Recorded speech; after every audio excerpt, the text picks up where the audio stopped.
Проповед. Дали си два пати роден? Тоа е насловот. Некое шестогодишно момче кое што било близнак, значи имало братче кое што било исто како него, излегло без знаење на родителите од дома и се вратило многу доцна. И откако се вратило, неговото братче го пречекува луто и му вели: "Каде си бе ти цел ден, заради тебе мајка ми два пати ме бањаше." Понекогаш може два пати да те избањат, особено ако имаш брат близнак. Може да се случи два пати испит да полагаш. Можно е два пати да се жениш. Можно е и два пати да те крстат. Но можно ли е два пати да се родиш? Ова прашање изгледа како невозможно. И ова прашање му го постави еден од верските водачи во тоа време по име Никодим на Исус. Исус кога разговараше со него, запишано е во Јован 3 глава, тој му објаснуваше како може човек да влезе во Царството Небесно. И јас би сакал да го прочитаме тој текст. Ќе го читам од динамичниот превод, бидејќи таму е нагласено ова прашање. И ќе видиме како се водеше разговорот. Кога го праша Никодим како може да се влезе во Царството Небеско, слушнете го одговорот на Исус. Вели, Исус му одговори на Никодим, се мисли: "Најсериозно ти велам, ако човек наново не се роди, не може да го види Царството Божјо." Или ако човек повторно не се роди. И на тоа Никодим прашува, вели: "Како може стар човек наново да се роди?" Праша Никодим. "Може ли да се врати во утробата на својата мајка и повторно да се роди?" А Исус му одговори: "Ти велам и ти нагласувам, ако човек не се роди од вода и дух, не може да влезе во Божјото царство. Телото може да роди само тело, додека Светиот Дух раѓа нов духовен живот од небото. Не чуди се што ти реков, морате наново да се родите. Ветрот дува каде што сака, звукот му го слушаш, но не знаеш од каде доаѓа и каде оди. Така и со секој што е роден од Духот." Еве, тоа е разговорот што го водеше Никодим со Исус. Интересно, ова не можеше да го разбере дури и Никодим, иако беше верски учител. Самиот тој се чудеше како може човек повторно да се роди. Но Исус овде не зборуваше за физичко, туку за духовно раѓање. Затоа овде Исус зборуваше за една духовна преродба. Треба да се родиш духовно, кое што станува како интервенција на Светиот Дух. Но дури и тоа за нас е некако мистерија, чудно, неразјаснито. Па сепак, ова духовно раѓање е толку важно, што Исус кажува дека без него нема да може да влеземе во Царството Небеско. Бидејќи кога Никодим го праша што треба да направам за да влезам во Небесното Царство, Исус му рече: "Ако наново не се родиш, нема да влезеш во Небесното Царство."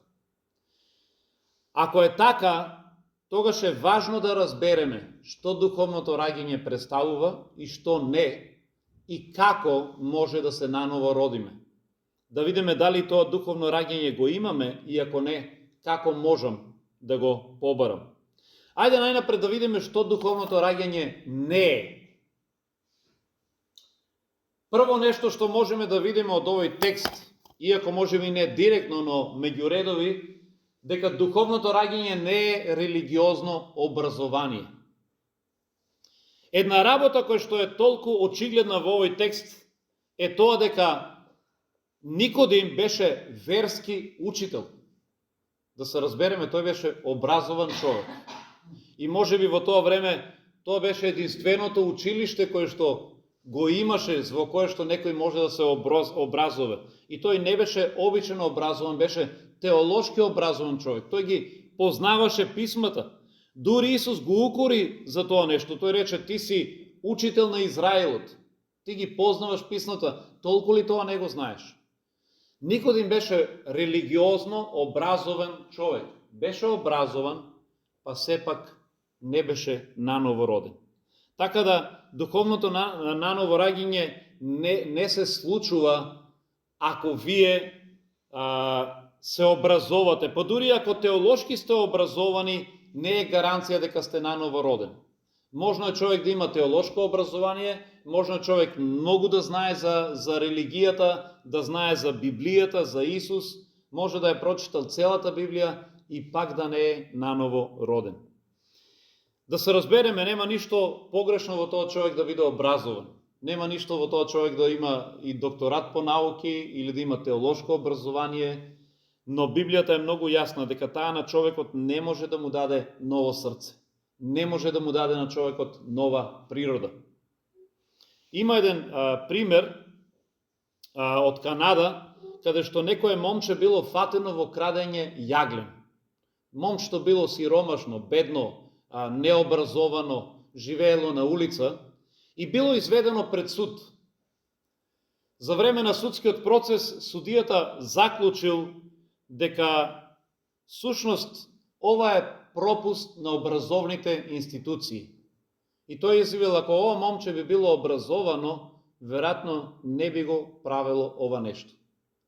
Но кога е слушнал ова изјава, канадскиот проповедник доктор Шилц изјавил, тој рекол, ако го земете момчето и го образовате, тоа пак ќе краде, само што сега ќе го краде јаглинот со се вагоните и со се камионите и ќе краде многу повеќе. Вие ќе го направите сега многу поитар и образовен крадец. И овој канадски проповедник рекол, за жал, причината зашто државата не ја бива денес е затоа што имаме премногу образовани криминалци. Гледате, образованието не може да го промени човекот одвнатре. Ти можеш да бидеш образован и пак да си криминалец. Можеш да бидеш образован и пак да живееш во греф. Образованието нема мок да те наново роди. Тоа не може да ти даде духовно раѓање. Затоа прво нешто што мора да разбереме дека нановото раѓање не е образование, не е ни религиозно образование. Исус не му рече на Никодим, ако не се образоваш, нема да влезеш во Божјото царство. Не беше тоа условот. Ако беше, Исус ќе речеше, мора да се образовате, тоа ќе ви помогне. Ајде да видиме што друго не е наново раѓањето. Наново раѓањето не е исто така вршење на религиозни обреди. Често пати ние знаеме да ги измешаме овие двете нешта. Но да бидеш религиозен и да бидеш наново роден не е едно исто.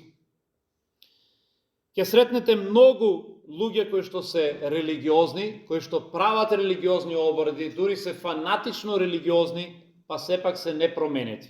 Има луѓе кои што одат од манастир до манастир. Има луѓе кои што секој ден прават различни обреди и ритуали, палат свеќи, не знам, се крстат, постојано вршат некакви религиозни обреди, пазат на кој празник да не перат, на кој да перат. И сепак тие луѓе, ако со нив поразговарате, ќе видите дека тие се духовно мртви, непроменети. Тие не го познаваат Исус. Па погледнете, дури и самиот Никодим, уште една очигледна работа, беше религиозен водач. И Исус тоа му го нагласи. Тој беше религиозен учител. Овој човек беше фарисеј, во тоа време тоа беа свештениците кои што ги вршеа обредите во храмот. И за него самиот Исус му рече, ти треба да се наново родиш. Можно ли е да служиш во храмот, да правиш религиозни обреди и сепак да не си спасен, да не си наново роден? Исус ни кажува дека е можно.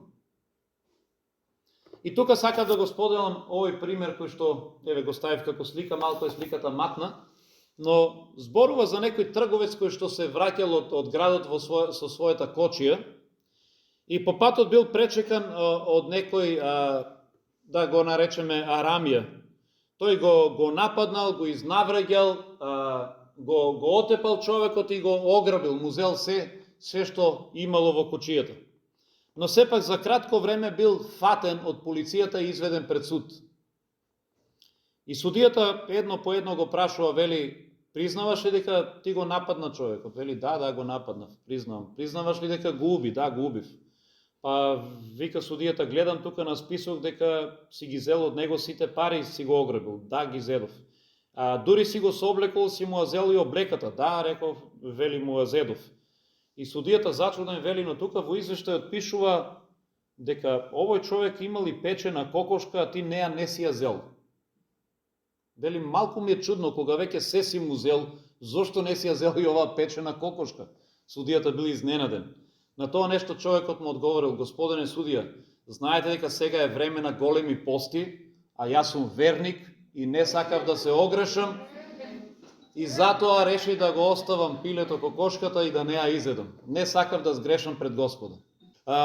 Исто така е смешно кога луѓето вршат религиозни обреди, но кај нив не гледаме вистинска промена. Ке видите човек дури и во Македонија кој што си го држи својот празник, можеби си има купна слава и изгледа многу положен, но истиот тој човек исто така ќе разберете за него дека си има и швалерка. Ќе го видите тој човек дека си ставил, можеби на неговото работно место или во гаражата си ставил икона за да го чува, нели? Но до иконата исто така ќе видите слика и од гола жена.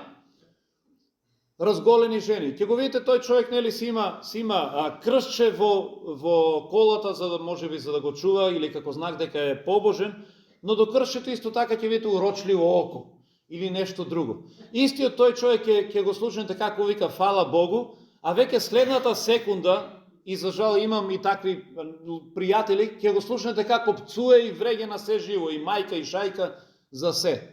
И сега, вие сваќате дека овие луѓе имат само една форма на религиозност, но тие не се наново родени, тие не се променети.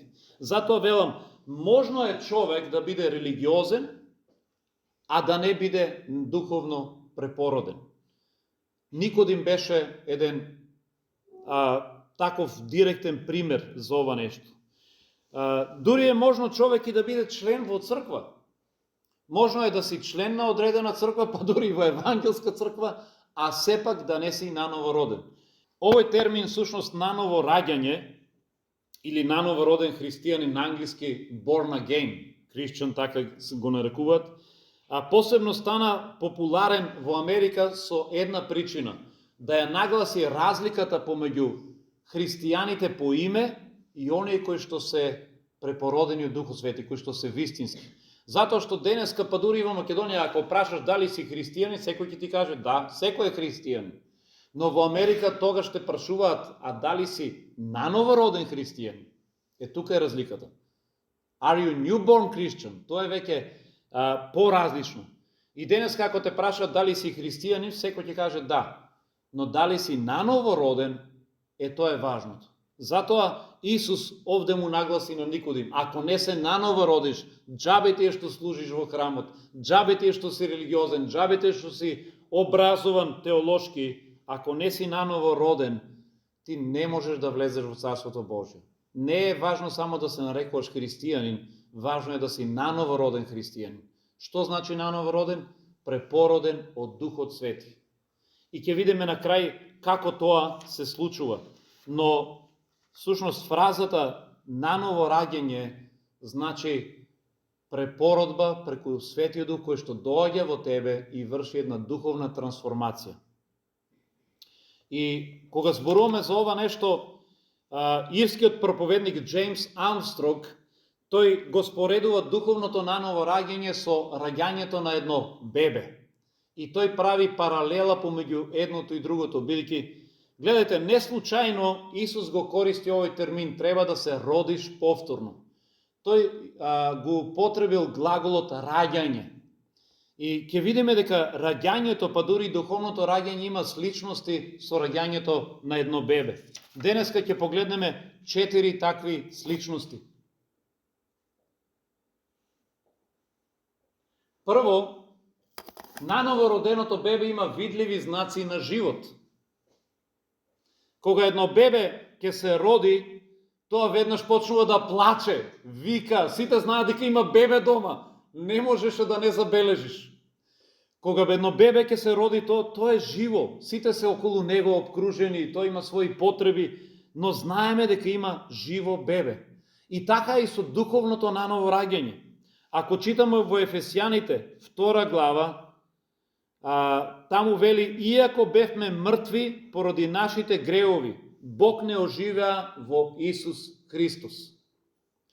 Овде Павле ни кажува дека ние претходно сме биле мртви, но кога сме поверувале во Исус Христос, наеднаш сме станале живи.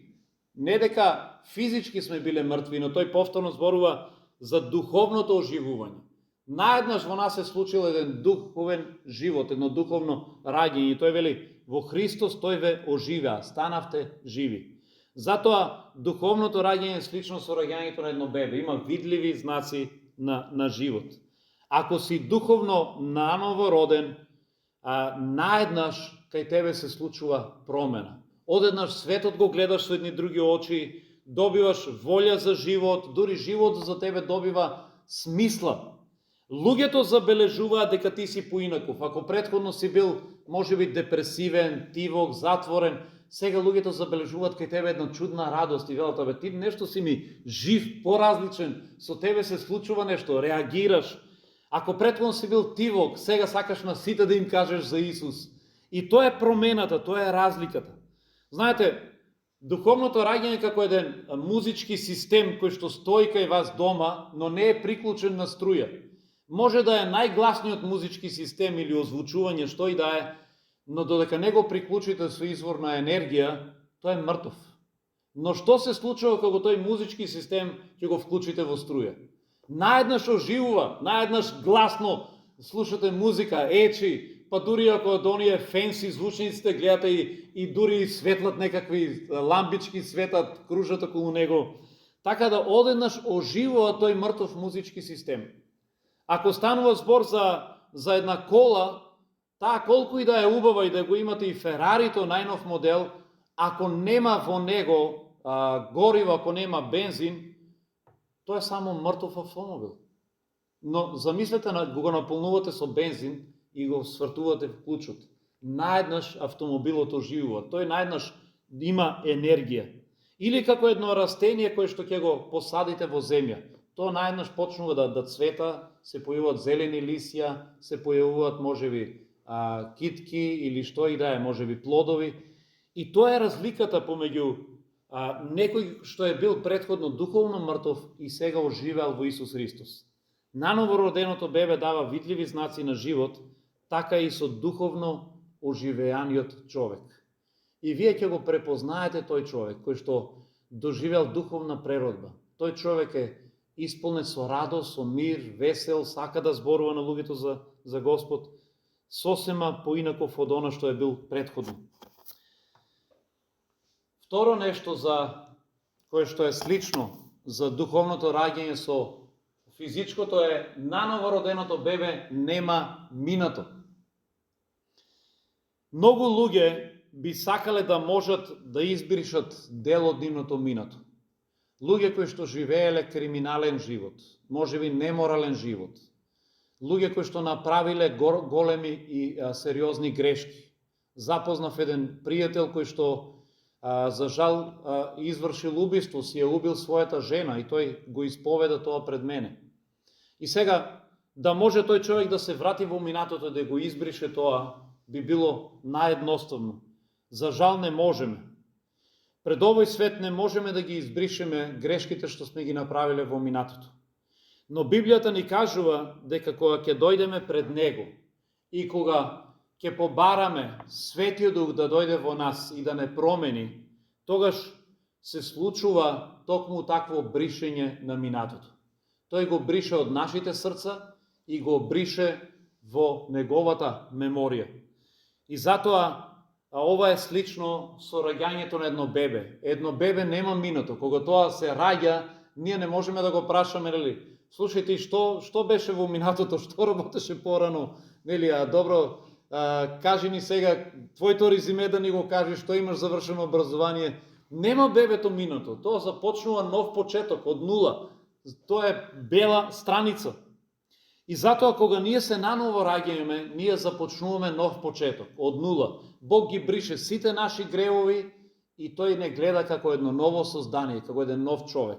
Затоа во Библијата стои запишано во 1 Коринтијаните вели: кој е во Христос, тој е ново создание. Старото поминало и ете вели се е ново. Тоа е начинот по кој што Бог не гледа кога ние ќе се наново родиме. И има неколку прекрасни стихови што зборуваат за ова нешто, јас би сакал да ги прочитам. Погледнете, например, во Псалм 103, 12 стих, како го опишува Бог бришењето на нашите греови. Вели, колку што е далеку исток од запад, толку Бог ги оддалечува од нас сите наши престапи. Колку што е далеку исток од запад, толку Бог ќе ги отргне сите наши престапи и ќе не ослободи од нив. На едно друго место во Михе 7 глава вели, Бог ќе ги фрли сите наши греови во најдлабоките морски длабочини. Еве, тоа е Божјата гаранција. Бог вели, кога ќе се наново родиш, кога преку Исус Христос ќе доживееш прошка, твоите греови ќе ги фрлам во морските длабочини и таму никој нема да може да ги најде. На таков символичен начин Бог го опишува бришењето на нашите греови. Во Римјаните 8 глава вели, сега нема никакво осудување за оние кои што се во Исус Христос. Еве, до таа мера Бог гледа на нас како на нови созданија. Што и да си правил претходно, во моментот кога ти си наново роден, Бог вели повеќе за тебе нема осуда. Сите твои греови се избришени. Трето нешто кое што можеме да го видиме за како споредба за наново раѓањето со раѓањето на едно бебе е тоа дека новороденото бебе има апетит. Тоа има глад. И тој апетит е видлив. Тоа има желба да се храни или потреба да се храни. Но истото тоа важи и за нас како духовни нановородени деца. Во 1 Петрово 2 глава, 2 стих, апостол Петар вели, како нановородени деца, бидете желни за вистинско и духовно млеко, та во него да пораснете за спасение. Овде Петар јасно ја прави токму таа споредба за наново раѓање со едно бебе. Вели, вие сте сега во Божите очи како едни новородени бебиња. И вели, затоа тежнете за едно духовно млеко, за да пораснете во вашето спасение. Во Матеј 4 глава, 4 стих, Исус исто така кога беше искушуван од сатаната и сатаната му кажа да направи леп, еве ако е син Божи. Исус му одговори, човек не живее само од леп, туку од што друго? Од секој збор што излегува од устата на Бога. Исус јасно кажа дека ние христијаните треба да се храниме со зборот Божи. Тоа е нашата храна. Ако сакаме духовно да напредуваме, за нас највкусната духовна храна е Словото Божјо. И ако си наново роден христијанин, тогаш за тебе треба да е природно да сакаш да се храниш од Божјиот збор. Жално е што некои луѓе се нарекуваат христијани, но тие воопшто немат никаков интерес за да ја читат Библијата. Се случило со некои луѓе, ќе се сретнаме по 10 пати и ќе седнеме и ќе разговараме, и ќе пиеме кафе, и ќе правиме разговори по 2 часа, но за време на тие разговори со тие некои мои пријатели што се нарекуваат христијани, ниту еднаш нема да спомнат за Бог. Ниту еднаш нема да прашат нешто за зборот Божи. Иако знаат дека јас сум проповедник, дека сум пастор во црква, за целото тоа време тие не се сеќаваат ниту еднаш да прашат или пак да речат, еј пастора, бе, читав нешто вчера од зборот Божи, не ми е јасно, де објасни ми го ова нешто. И тогаш сваќаш дека овие луѓе ниту имаат духовна глад, ниту читаат, ниту ги интересира Божиот збор. Затоа едно од видливите нешта кој што покажува дека си наново роден е токму таа твоја духовна глад за Словото. Глад за да дознаеш што е можно повеќе за Бог, да дознаеш што е можно повеќе од духовните вистини. Кога пастор Диме, го знаете сите тука, поверува, тоа беше доста одамна, пред 20 и нешто години, интересно, тој ми се јави на мене, го гледал филмот Исус и кажа дека сака да разговараме и се сретнавме со него и кај него беше очигледна таа вера и тоа наново раѓање. Она што беше интересното, што кога со него седевме да разговараме, во една прилика 3 часа разговаравме и беше разговорот само за Бог. Тој само имаше прашања врз прашања, прашање врз прашања. Разговаравме 3 часа и воопшто на него не му беше досадно. И тој сакаше уште да прашува. Јас едно време се прашував, се исплаши, викам, јас да не го предозирам овој човек. Ама кај него постоеше таква глад и следната средба пак беше за Бог, пак сакаше да разговара и пак разговаравме долго време. Но тоа беше затоа што кај него беше очигледна таа духовна глад. Затоа велам, едно од видливите нешта и знаци на духовното раѓање кои што можеме да го споредиме, да направиме паралела со раѓањето на едно бебе е таа очигледна глад за тоа духовно млеко. Ако бебето има апетит и има потреба да се храни, тогаш и ние како духовно наново родени деца ќе покажеме таа духовна глад. И стигаме до последното, до четвртото нешто. Наново роденото бебе личи на родителите. И ние сме свесни за ова нешто. Кога ќе се роди едно бебе, првото прашање е на кого личи? На мама или на тато? Но на кого и да личи, тоа личи на родителите. И веднаш ја забележуваме таа сличност кај бебето, нели уште во првите денови, првите недели, има црти на мама, очите му се на тато, не знам, прстињата му се како на мајка му. Право кажуваме на кого личи, на кој повише има обележја, но ги препознаваме тие црти на родителот. Па дури понатаму забележуваме не само физички црти и особини, ние забележуваме карактеристики, забележуваме дел од карактерот на детето кој што го пресликало од неговиот родител, дали од татко му или на мајка му. Велиме, исто на татко му се љути. Нели, или знаеме да кажеме, многу е љубезно, многу е мило како мајка му, нели? Така да ние ги забележуваме тие особини кои што ги пресликуваат од родителот. Можеби го знаете тој виц кој што знаела мајката да каже, вика, види го твојот син колку е извалкан, колку е нечист, ист како тебе. Вика, види го па колку е убав, исто како мене. Ние си ги присвојуваме тие убавите особини, нели, за нас. Но ако навистина ние сме родени од Бога, ако сме родени од Божиот дух, тогаш ние би требало и природно да ги пресликаме карактеристиките и особините на нашиот небесен татко. Бидејќи на едно место, нели, Исус вели, бидете свети, бидејќи Бог е свет. На друго место, апостол Јован, кога зборува за љубовта, тој вели, љубете се едни со други, бидејќи Бог е љубов. Зошто би ни спомнувал Јован дека Бог е љубов и каква врска има тоа со нас да се љубиме едни со други? Бидејќи Јован ја знае поврзаноста на нас со нашиот небесен татко. Ние треба да покажуваме љубов, бидејќи нашиот небесен татко е љубов. Ние треба да ја пресликаме таа особина во нашиот живот. Ние сме негови деца. Затоа, ако навистина сме родени од Бога, тогаш Светиот Дух во нас ќе работи да ние ги произведиме плодовите, особините на нашиот небесен татко. Природно ќе е за нас да љубиме. Природно ќе е, ако Светиот Дух не раководи, да простуваме. Природно ќе е да покажуваме добрина и праведност. Овие особини природно ќе се пресликаат во нас. Затоа прашањето е, колку во твојот живот ти го пресликуваш карактерот на твојот небесен татко? Дали си наново роден?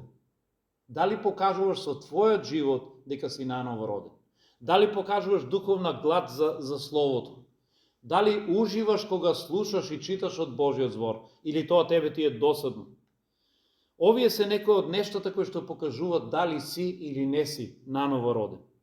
Кога станува збор за особините на наново раѓање, има една многу интересна приказна, која што е поврзана и со божикните празници.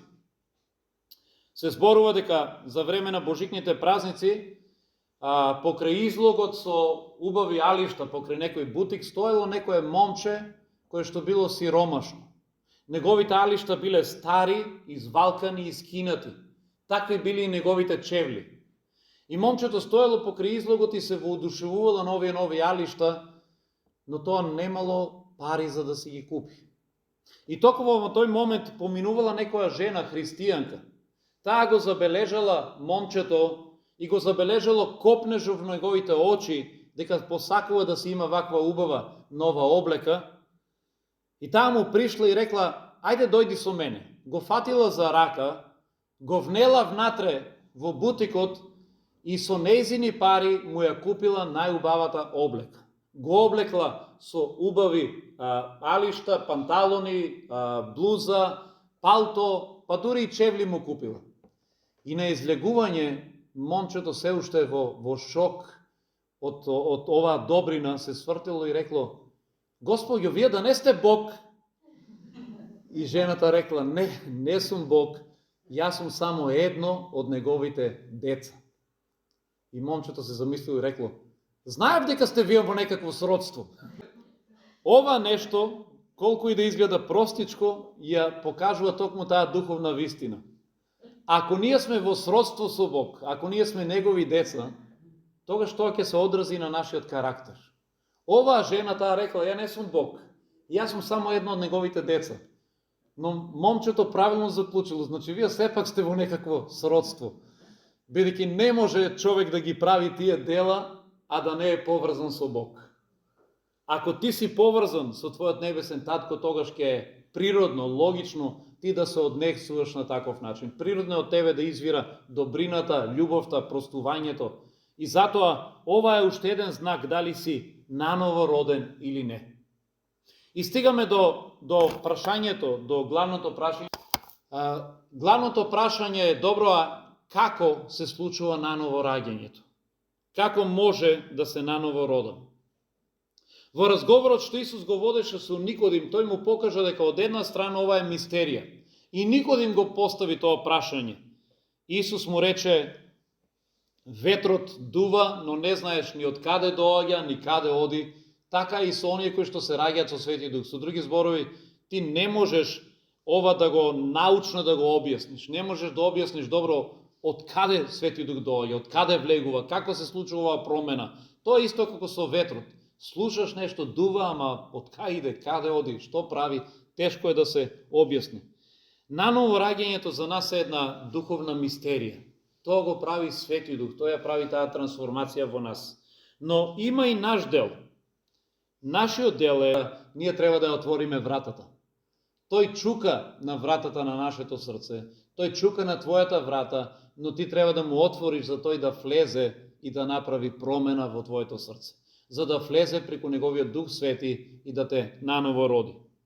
Затоа читаме во Јован 7 глава, 38 стих, таму Исус објаснува, вели: оној што ќе поверува во мене, од него, вели, ќе потече извор на жива вода.